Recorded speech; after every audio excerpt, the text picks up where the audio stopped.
इस प्रकार के सवाल सभी बोर्ड परीक्षाओं में पूछे जाते हैं, तो वीडियो को ध्यान से देखिए। हमारा सवाल है, y का वह मान ज्ञात कीजिए जिसके लिए बिंदु P 2, और Q 10, y के बीच की दूरी 10 मात्रक है। तो हमको क्या दी गई है? हमको दूरी 10 दी गई है। हम सबसे पहले लिखेंगे बिंदु P 2, बराबर P कोष्टक x1, y1। ए है हमारा x1 और ए रहा हमारा y1। अब हम q को लिखेंगे। q कितना है हमारा? 10, y बराबर यहाँ पर लिखेंगे q x2,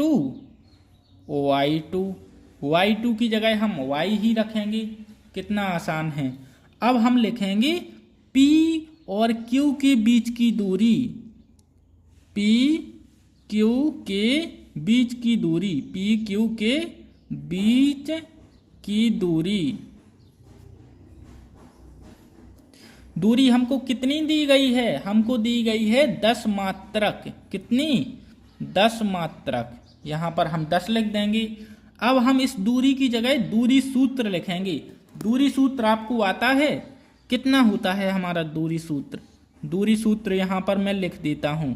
दूरी सूत्र को हम दो प्रकार से लिख सकते हैं। इस प्रकार से भी लिख सकते हैं, x2 माइनस x1 का whole square plus y2 minus y1 का होल स्क्वायर बराबर 10 ज्यों का त्यों। हमारा x2 कितना है? x2 ये रहा हमारा x2 कितना है? 10 माइनस x1 2, 10 माइनस 2 का होल स्क्वायर प्लस y2 हमारा y ही है, y माइनस y1 कितना है? माइनस का 3। चलिए इसका भी होल स्क्वायर लगा देते हैं, पूरे के ऊपर रूट लगा देते हैं, बराबर 10। चलिए इसको हल करते हैं। कितना आसान सवाल हो गया। लगभग सभी परीक्षाओं में पूछा जाता है ये सवाल। दूरी सूत्र तो आता ही आता है, निश्चित है। अध्याय 7 में दूरी सूत्र का सवाल ना आए ऐसा कभी हो ही नहीं सकता। 10 में से 2 गया 8 का स्क्वायर प्लस y में से 3 माइनस लिखा है, यहाँ पर प्लस हो जाएगा, माइनस गुणे माइनस प्लस 3 का होल स्क्वायर बराबर 10। चलिए इसको आराम से हल कर देते हैं बड़ी आसानी के साथ। यहाँ पर हम लिखेंगे, क्या लिखेंगे हम? 8 का गुणा 8 में करेंगे कितना आएगा? 64 प्लस इसका गुणा करेंगे इसी से। किस प्रकार से करेंगे हम? y प्लस 3 कोष्टक y प्लस 3, इस प्रकार से करेंगे गुणा बराबर 10। इसकी जगह हम एक सर्व समीका का यूज कर सकते हैं। कौन सी सर्व समीका? a प्लस b का होल स्क्वायर बराबर a का स्क्वायर प्लस b का स्क्वायर प्लस 2ab। अब हमारा a की जगह पर क्या है? a की जगह पर है हमारा y और b की जगह पर है 3। चलिए रख देते हैं।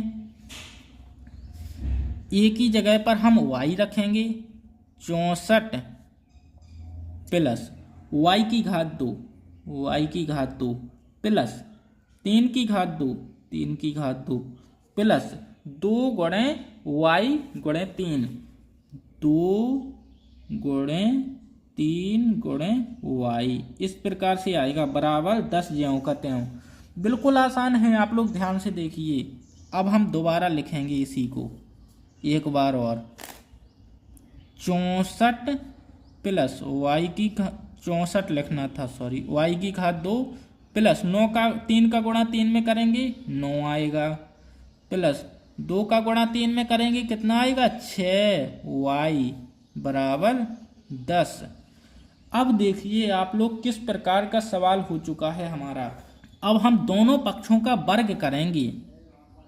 दोनों पक्षों का वर्ग करने पर, दोनों पक्षों का वर्ग करने पर, जब हम दोनों पक्षों का वर्ग करेंगे तो इस साइड का हमारा रूट हट जाएगा और इस साइड 10 के ऊपर घात लग जाएगी, 2 की घात। अब आप लोग देखिए, इसका रूट हटाएंगे। अब हम 64 और 9 को तो जोड़ देंगे। 64 और 9 हमारा कितना होता है? 64 और 9 होता है हमारा 73, 73 ही होता है ना। प्लस y की घात 2 प्लस 6y बराबर 10 का गुणा हम 10 से करेंगे। 10 से करेंगे तो क्या आएगा? 100। यहाँ पर हम लिखेंगे y की घात 2 सबसे पहले, प्लस 6y प्लस 73। अब हमारे यहाँ पर 100 आएगा। अगर 100 को इस साइड ले आएंगे तो माइनस का 100 हो जाएगा, -100 बराबर 0। अब आप लोग देखिए, यहीं से होती है सवाल की कठिनाई थोड़ी शुरू, जो कि हमने अध्याय 4 में भी पढ़ी, अध्याय 2 में भी पढ़ी, और अब हम इसको हल करेंगे बड़ी आसानी के साथ। y की घात 2 प्लस 6y, 100 में से अगर 73 जाएंगे तो कितना बचेगा? माइनस का 27, 27 बराबर 0। अब हमको हल करना है इसको। ये हमारा क्या बन गया है? ये बन गया है हमारा द्विघात समीकरण। इसको हल करेंगे हम कौन सी विधि से? गुणनखंड विधि से। अब हमको देखना है, क्या देखना है? कि गुणा करने पर यहाँ पर कितना है? 1 और 27, गुणा करने पर आए 27 और जोड़ने पर आए 6। कौन कौन सी संख्या है जिनका गुणा करेंगे तो 27 आएगा? 3 का और 9 का अगर हम गुणा करेंगे तो 27 आएगा, और जोड़ेंगे तीनों 9 को तो 12 होंगे। लेकिन अगर 9 में से 3 को घटाएंगे तो हमारा 6 बचेगा। देखिए यहाँ पर मैं लिखता हूँ y की घात 2 प्लस, यहाँ पर मैं 9y लिखूंगा, क्योंकि अगर हम 9 में से 3 को घटाएंगे तो हमारा 6 बचेगा। 9y माइनस 3y माइनस 27 बराबर 0। देखिए कितना आसान सवाल हो चुका है। अब हम इन दोनों में कॉमन लेंगे, इन दोनों में क्या है कॉमन? y को कॉमन कर लेंगे। यहाँ पर y प्लस 9 बचा। यहाँ पर क्या है? माइनस भी कॉमन है और 3 भी है, -3 लिख देंगे। y प्लस 9 बराबर 0। अब जो हमारा कोष्टक के बाहर है उसे एक कोष्टक में लिख देंगे, और जो कोष्टक के अंदर है उसे एक कोष्टक में। तो हम लिखेंगे y माइनस 3 कोष्टक y प्लस 9 बराबर 0। अब मैं यहाँ पर हल कर देता हूँ बड़ी आसानी के साथ। अब हम दोनों के बराबर में 0 करेंगे, इन दोनों के बराबर में 0, y माइनस 3 बराबर 0, y प्लस 9 बराबर 0। y बराबर हमारा कितना आया? y बराबर 3, y बराबर -9। ये भी हमारा उत्तर है और ये भी हमारा उत्तर आ चुका है।